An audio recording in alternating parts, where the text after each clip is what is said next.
In my quest to leave a mark on the culture and make hip-hop proud, I'd like to welcome you all to another episode of The Essence. I am your host, KB Tyndall, and this Essence is presented by Tent TV and powered by Validated Magazine.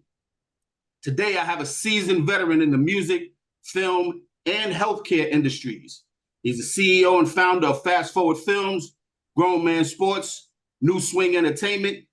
He's an actor, a writer, a filmmaker, and he has a history in worldwide marketing, business development, and talent acquisition. He's basically what you would proudly call an all-around modern Hispanic Renaissance man. Ladies and gentlemen, please welcome to this episode of The Essence, the one and only, Mr. Omarr A. Salgado. I appreciate you, my brother. Thank you so much, man. Thank you for having me on your show. Absolutely, man. Absolutely, man. So you were raised in Harlem as well? No, I was raised in the Bronx. Raised in the Bronx. So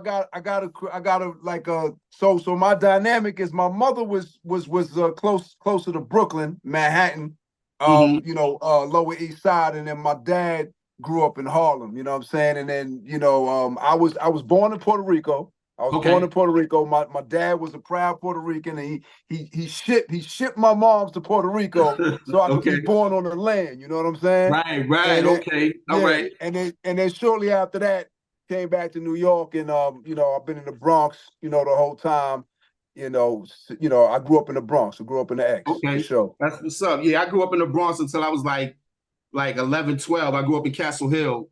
And then after Castle Hill, I moved out to Hollis, Queens, and that's where I grew up at. Got you. That's what's up.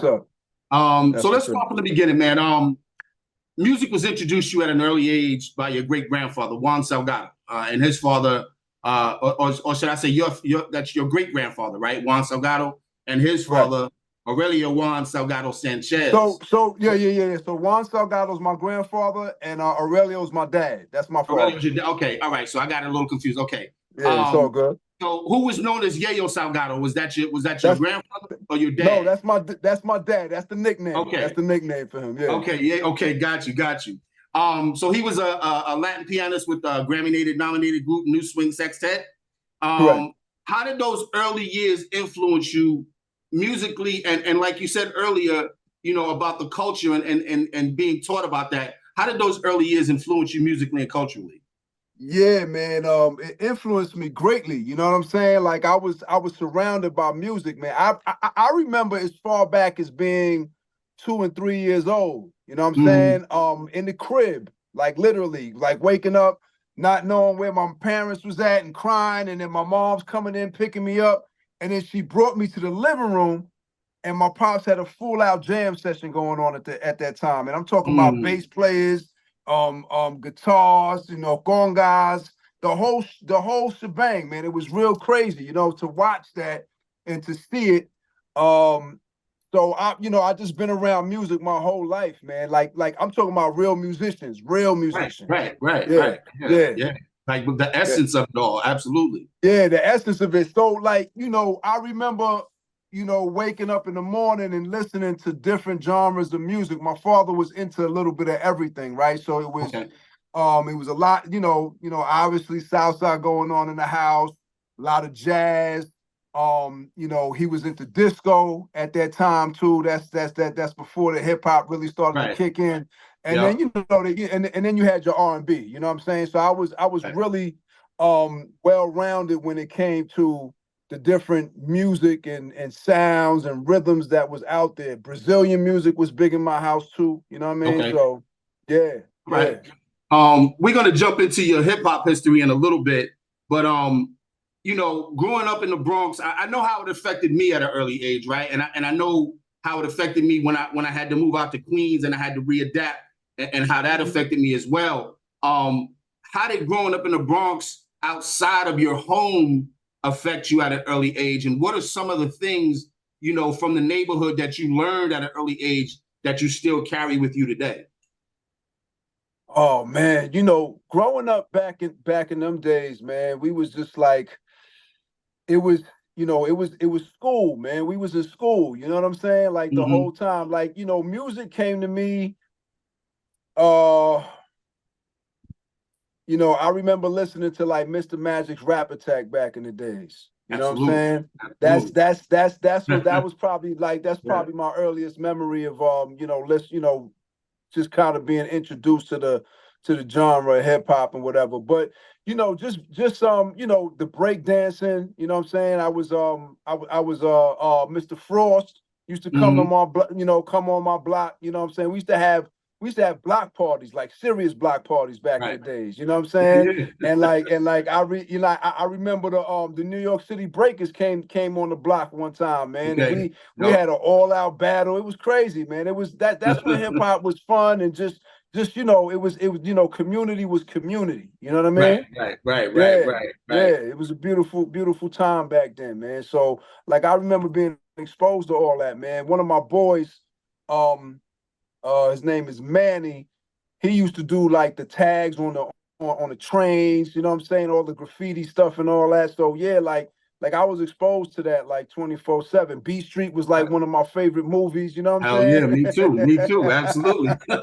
Yeah, yeah. Absolutely. I can't tell you how many times I rewound that crazy leg scene where he took his sneakers off at the end while he was Uh, breaking in the club. Like, Crazy. that's Iconic. definitely a classic. Definitely. So as a filmmaker and as an actor, I know I read that your favorite actors are Sidney Poitier, Mhm. Denzel Washington, and Regina King, and your Right. favorite filmmakers are Martin Scorsese, Ava DuVernay, and John Singleton. Correct.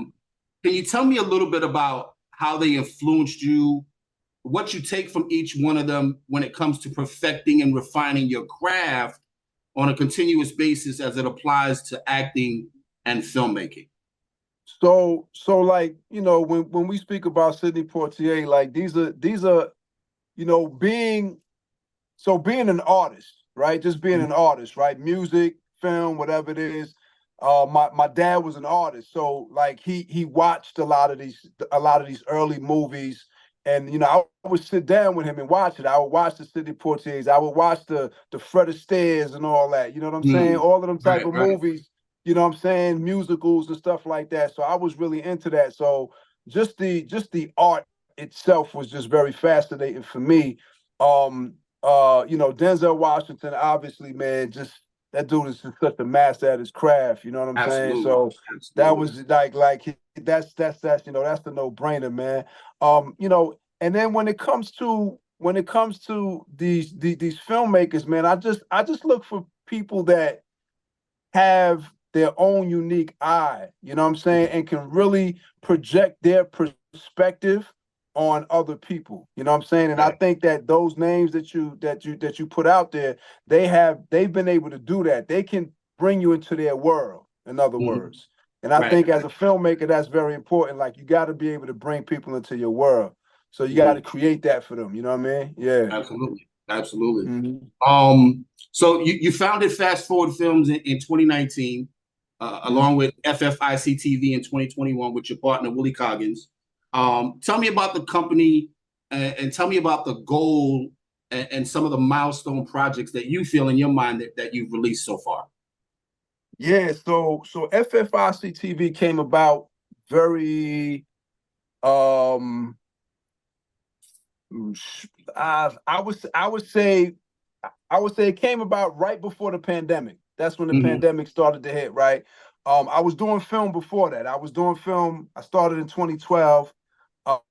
But then I just revamped my surroundings. You know what I'm saying? I Okay. revamped my team and the people that I was rocking with. I just made a total transformation, and I just kind of went solo. So I created Fast Forward Films.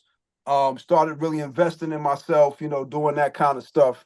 And I was acting. I was doing a lot of acting at that time, and so I met Willie Coggins at a at an audition, basically, Okay. for one of his films. You know what I'm saying? So I came in just as an actor. We hit it off. And what we realized is that we had a synergy when it came to film. You know what I'm saying? And like we kind of we got the same goals in wanting to be in film. And so we just decided to get together and start doing this film thing ourselves, man. So, right now, we have a slew of films that we are in pre-production on right now. We do have one that's out called Sweet Burn, that's been doing pretty well on the Tubi platform, as we speak. And I myself have been in a couple of, films as well, like, just, various films, the stuff with Rob Stapleton, and I got another film called Surviving the Hunt. I got another film called what's this one? The One Closest to You, and I got some other, and I got some other, films that I've done with other filmmakers that I collaborated on, and so it's just right now what I'm trying to do with Fast Forward Films and FFICTV, man, is just really bring them something different, bring the audience a little bit something different, and just make my mark, man, make my mark, create my legacy. Absolutely, no doubt. So I know we're going to see more projects on FFICTV on the platform in the future. Off the top of your head, off of what you're working on right now, if you had to pick one project that you would want a potential new fan to see, so that they could get like the full spectrum of what you embody as a filmmaker, what project or what film would that be? So we have a film that we're gonna be starting in November called Seven. Okay. And I think that film is gonna give people a very good idea of what we're able to do as a team, right? Because this arena of film, there's no solo in it. You know what I'm saying? Like, you can't do this by yourself. You have to have a team involved in what you do, right? So I think people, and this, so we've grown a lot, you know what I'm saying, since we started our first films. Like, so I think right now they're gonna really be able to see a real cinematic masterpiece, man, when we get to this one, man, Seven. But so I'm excited about getting that one done. Yeah, I'm gonna be tuned in. I definitely gotta tap in, and I definitely gotta double back and watch Slow Burn as well. Yeah, definitely. Because I did, like I said, I did the research and I saw some of the films that you were in, and I saw Slow Burn pop up a few times. So that's definitely Sweet Burn. I definitely I gotta double back and check that out, definitely. So you pursued music as a career in the 90s, right? You worked with the likes of Naughty by Nature, Lords of the Underground, Main Source, Trends of Culture. What lessons in business and artistic expression did you bring from the music world into the film world with you that kind of like still applies to this day? Great. That's a great question, man. So a lot of people ask me, what was that transition like for me? You know what I'm saying? Like going from music to film. And what I really realized is that there's so many similarities between the two. You know what I'm saying? On the creative aspect, there's similarities. I think even now what we're starting to see with the help of technology, we're seeing where, like, once upon a time when I was doing music, you was in the studio, man. You was in the studio with that 24 track, or that, you know what I'm saying? that big ass tape, you know what I'm saying? And the when big you had Tascam joint with the Tascam, right? And when they was editing back in the days, man, they took a razor and they spliced it. Slicing. You feel me? That's back in the days, right?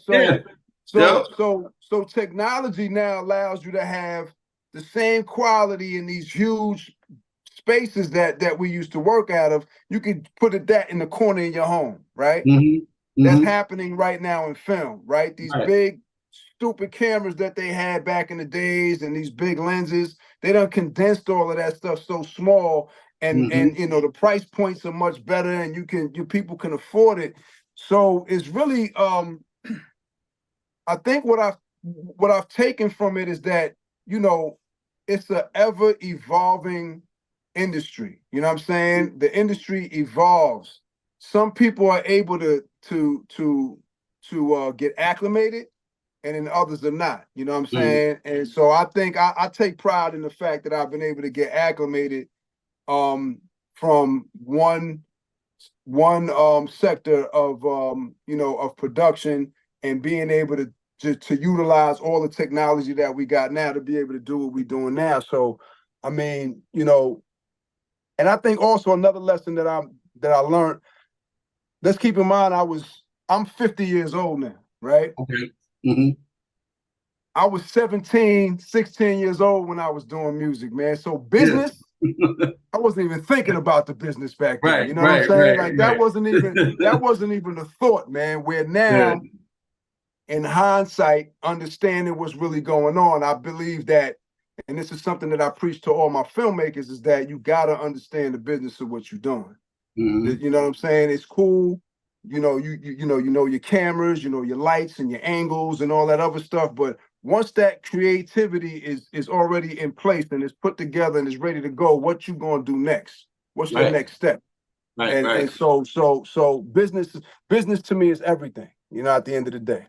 Absolutely. Yeah, I mean, I come from that era too, man. I remember splicing tape in class when I went to Center for the Media Arts in New York. Wow. You know what I mean? So I come from that era too, man. So I definitely get it. Absolutely.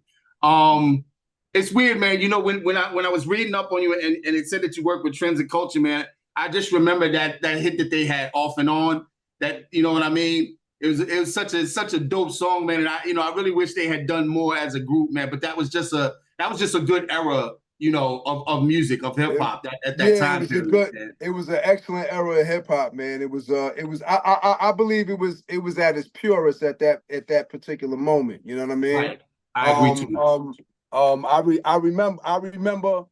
remember them creating the song. You know what I'm saying? And so the original Off and On, that's what we know is not the original song. Okay. So the song that everybody's listening to is the remix that Lord Finesse did. Right. Lord Finesse, yeah, he did that. I remember that. I remember that now. Yeah. And that just became that went from a B side to an A side, basically. Exactly. You know what I mean? Yeah. Now that you brought that up, I definitely remember that. Yeah, absolutely. Yeah. But those my guys, man. Those my guys. We still keep in touch and all that. You know what I mean? That's good. Are they doing well, man? Are they still in the creative space? Yeah, they still pretty much, you know what I'm saying, for the most part. Nas is DJing now. Okay. You know what I'm saying? Moel still does production. Okay. And Grapevine went on to he's acting and all that. You know what I'm saying? Okay. So everybody's still in their creative space for sure. That's good. That's what's up. I like to hear that. Absolutely. What's your favorite film of all time, man?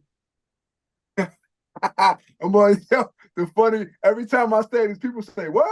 Yo, I look, Baby Boy. That's my favorite film. Boy. Baby Boy is my favorite. Yo, there's something about that movie. Tyrese, Vin Rames, like, you know what I'm saying? Omarr Gooding, yo, they did such an amazing job on that movie for me, man.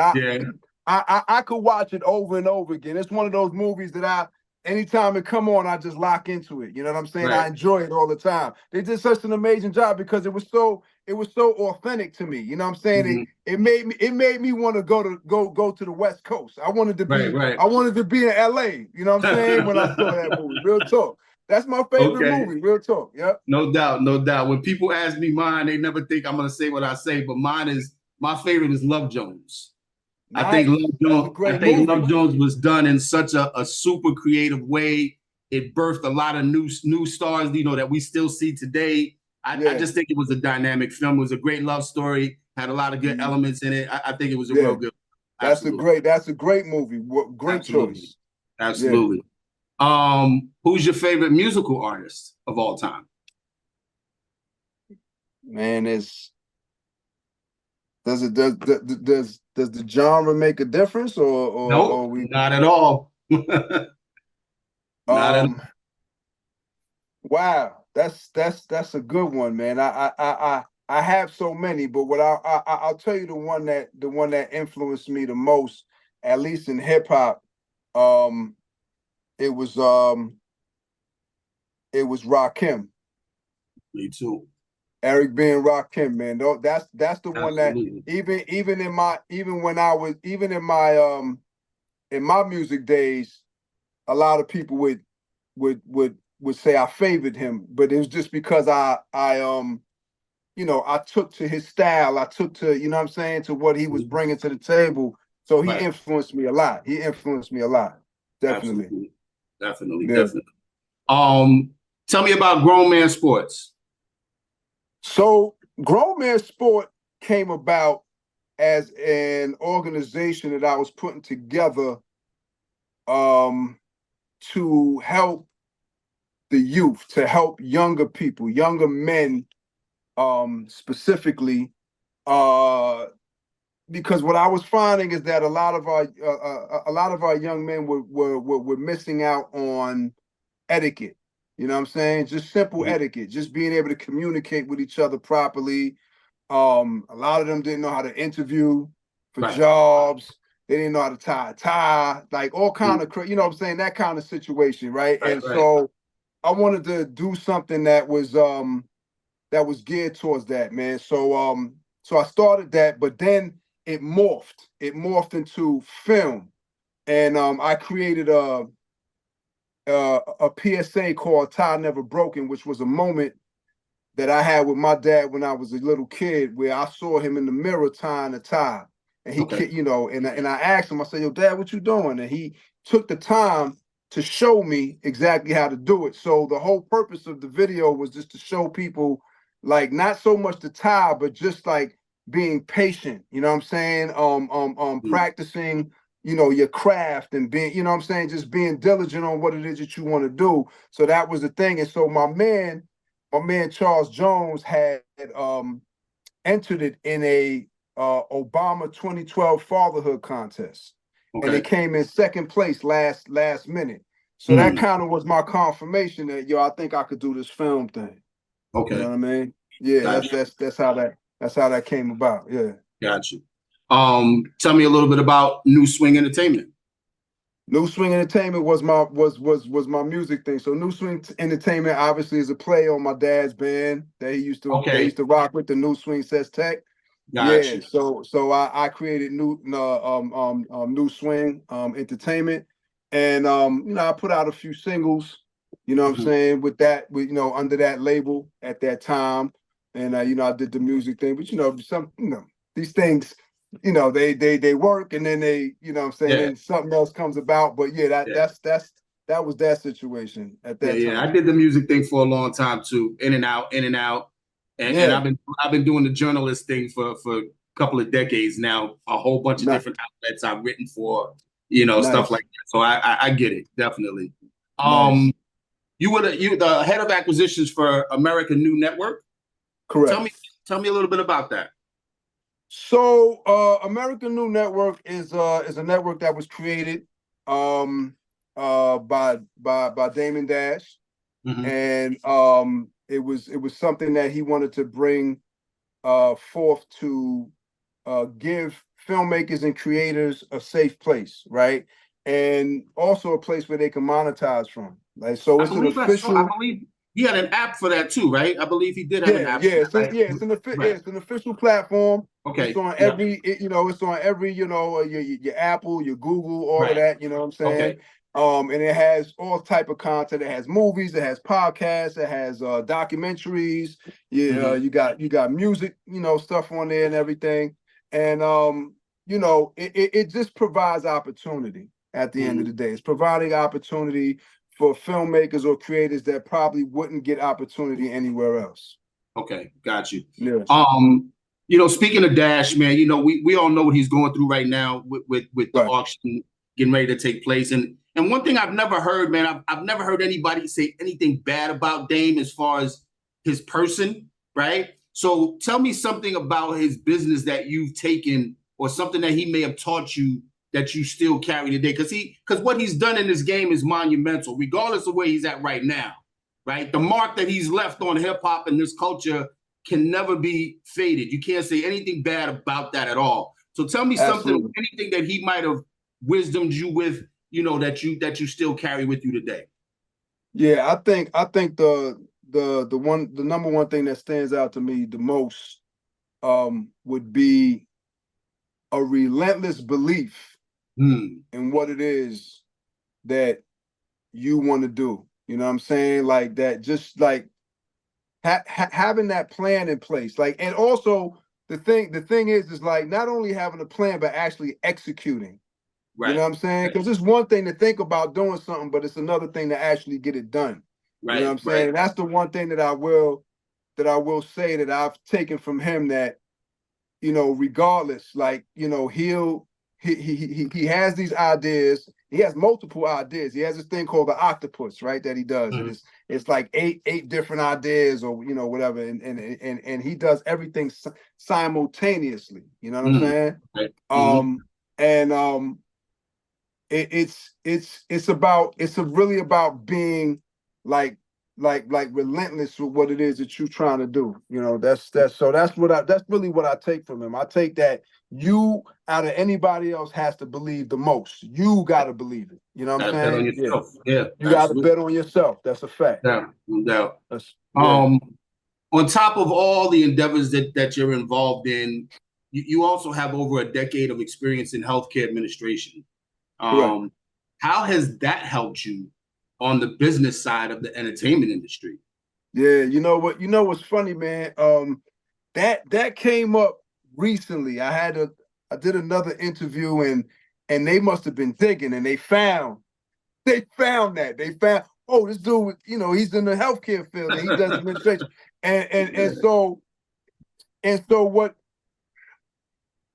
it helped me, because, you know, being a boss and having to you know, dictate what goes on in the office, and, you know what I'm saying, and, you know, just being proficient at your job and making sure that everybody is tended to and all of that kind of stuff. Like, that really helped me as far as like communication skills, you know what I mean? You know, being in business arenas, you know what I mean, and being able, because again, the business of what we do in entertainment looks a lot of fun, a lot of jumping around, happy, you know what I'm saying, everybody, but it's business. This is a real business. So you know, there's a time for all of that, but then there's a time to really sit down at the table and get the business done. So I think you know, me being an administrator in the healthcare field and me dealing with that corporate style of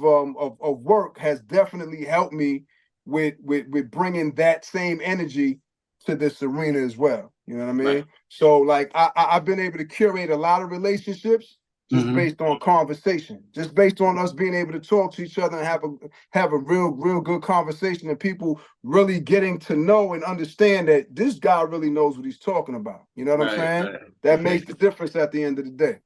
Got you. I know you're a huge advocate for mental health, you know, as far as Black men are concerned.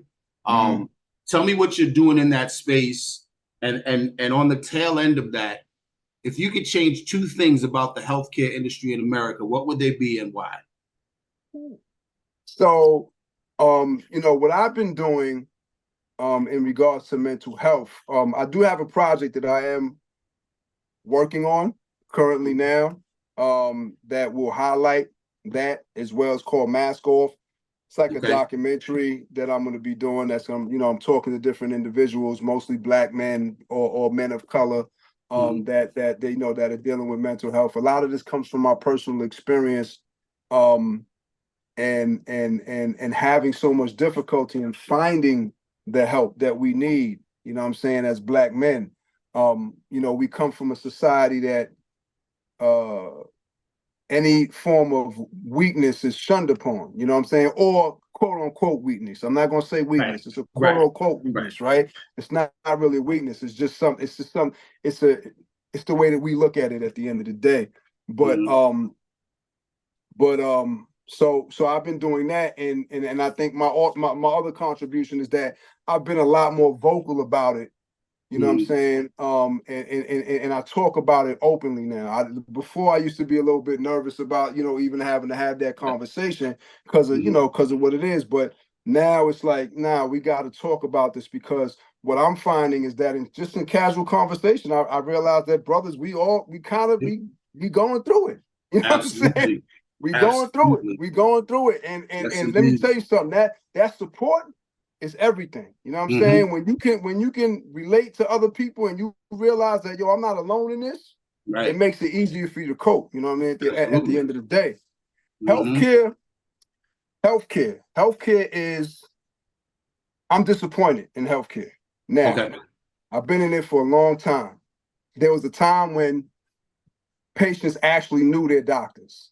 Right. You know what I'm saying? Where they actually were able to sit like they knew their families. They sat down, they talked to you, they really had a conversation. There's no more of that going on, right? Now it's all about your numbers. It's all about how many patients they can see and how little time. You know what I'm saying? I don't remember going to the doctor and actually getting a real physical, like somebody actually touching me and making sure my ribs is right or my lungs is working well. None of that, man. All they do is sit on the computer, ask you questions and punch in answers. You got it right, man. Right. Yep, absolutely. So it's definitely I don't know, it's a kind of a scary time, you know, in terms of that for me. You know, I've seen a lot of it. I've worked in every department from radiology to oncology. You know what I'm saying? Yeah. So I know I've seen the different ends of the spectrum, you know what I mean? And I used to fight for patients that had pre-existing conditions because of their cancer. And I've seen how insurance companies would not want to pay. Dirty. You know what I'm saying? For their services, right? I've seen how doctors were no longer able to float certain charges because the drugs were astronomical in price. You know what I'm saying? These drugs, some of these drugs is costing like $30,000 a pop just for one shot. You know what I'm saying? So it's a lot. You know, hopefully, you know, we can get to a better place with that. But right now, it's all about the business, man. It's become corporate. It's become corporate. Right. Yeah. So would you say that you would change the business model? I would try to get more. I would try to get more to back to the personal touch. You know what I'm saying? Back to treating people like people, not like cattle. You know what I'm saying? They're treating them like cattle right now. You got to treat people like people, man. And so, yeah, I would definitely try to change the model in that respect. You know, technology is a good thing, but technology also changes the dynamic of how things work. You know?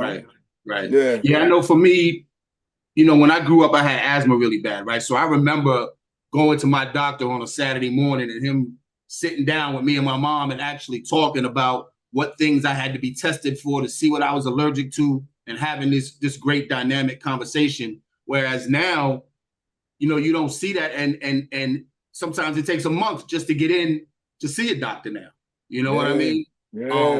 On the mental health side of things, I know for me, my last 2 years, you know, with my therapist has been amazing, right? It's opened up so many new doors for me and so many different ways to just deal with everyday life, right? Salute to you for doing that, my brother, because a lot of us don't do it. I see a therapist.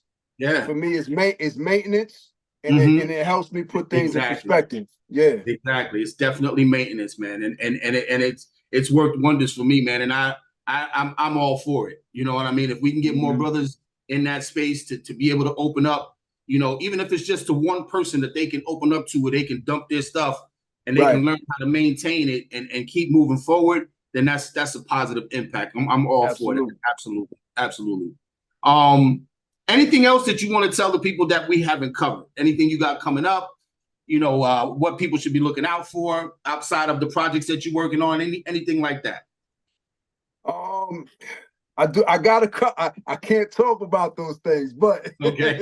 You know how that goes. You know what I'm saying? Yeah, I got because I got a lot of other relationships, right? You know what I'm saying? I work with a lot of other different networks. Okay. You know, I'm on the phone with a lot of CEOs, you know, just talking to them about different things.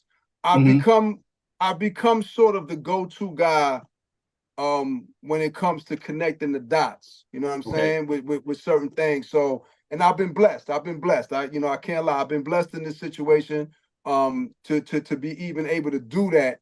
But I got some big things coming that's going to look good. I do got one thing I could talk about is the Bottle Girls, the movie that's going to drop probably in another week or so. Okay. You know what I'm saying? So that's going to be a good look. I'm excited about that. My son has taken on the legacy of music, and he's now doing music. So nice. He'll be doing a venture with In the Black. So it's In the Black Network, which is James DeBoe's network. And it's gonna be In the Black Music. He just did a show at in Atlanta at the City Winery with one of his artists named Joshua Guns, and they getting ready to do a song together. So I'm excited about that too, man. Nice. So yeah, nice to see the next generation. Absolutely. Yeah, no question. Yeah. When it's all over, man, when it's all said and done, and you leave your legacy behind, what kind of mark do you want to leave, and how do you want to be remembered? I want to be remembered as somebody who was transparent and honest. That's it, man. Just transparent and honest. That says it all. Final question, man. I ask everybody this because for a lot of us and for the majority of us, everything started with hip hop. So what does hip hop mean to you? Hip hop means community. It means culture. It means the beginning for me. It was the beginning. It's the beginning. It opened me up to everything that I'm currently doing right now today. Absolutely. When you said Mr. Magic, man, I thought the same thing because I'm a little bit older than you. So for me, it was WHBI with Mr. Magic. You know what I mean? I remember that. I do remember that. Yeah. So I'm all about that, man. And hip hop is definitely if it wasn't for hip hop, man, I don't know where I would be, bro. That's why I always ask that question. You know what I mean? Absolutely. Yeah. Omarr, man, it's been a pleasure, brother. Thank you very much for tuning in with me on The Essence, man. I'm looking forward to what you got coming out in the future, man. Just keep grinding, man, and definitely on the mental health thing, man. Just keep pushing that envelope, man, because we definitely need that in the communities, man. Absolutely. I appreciate you, my brother. Thank you so much, man. A salute to you and everything that you're doing too. No doubt. All right. Peace. Peace.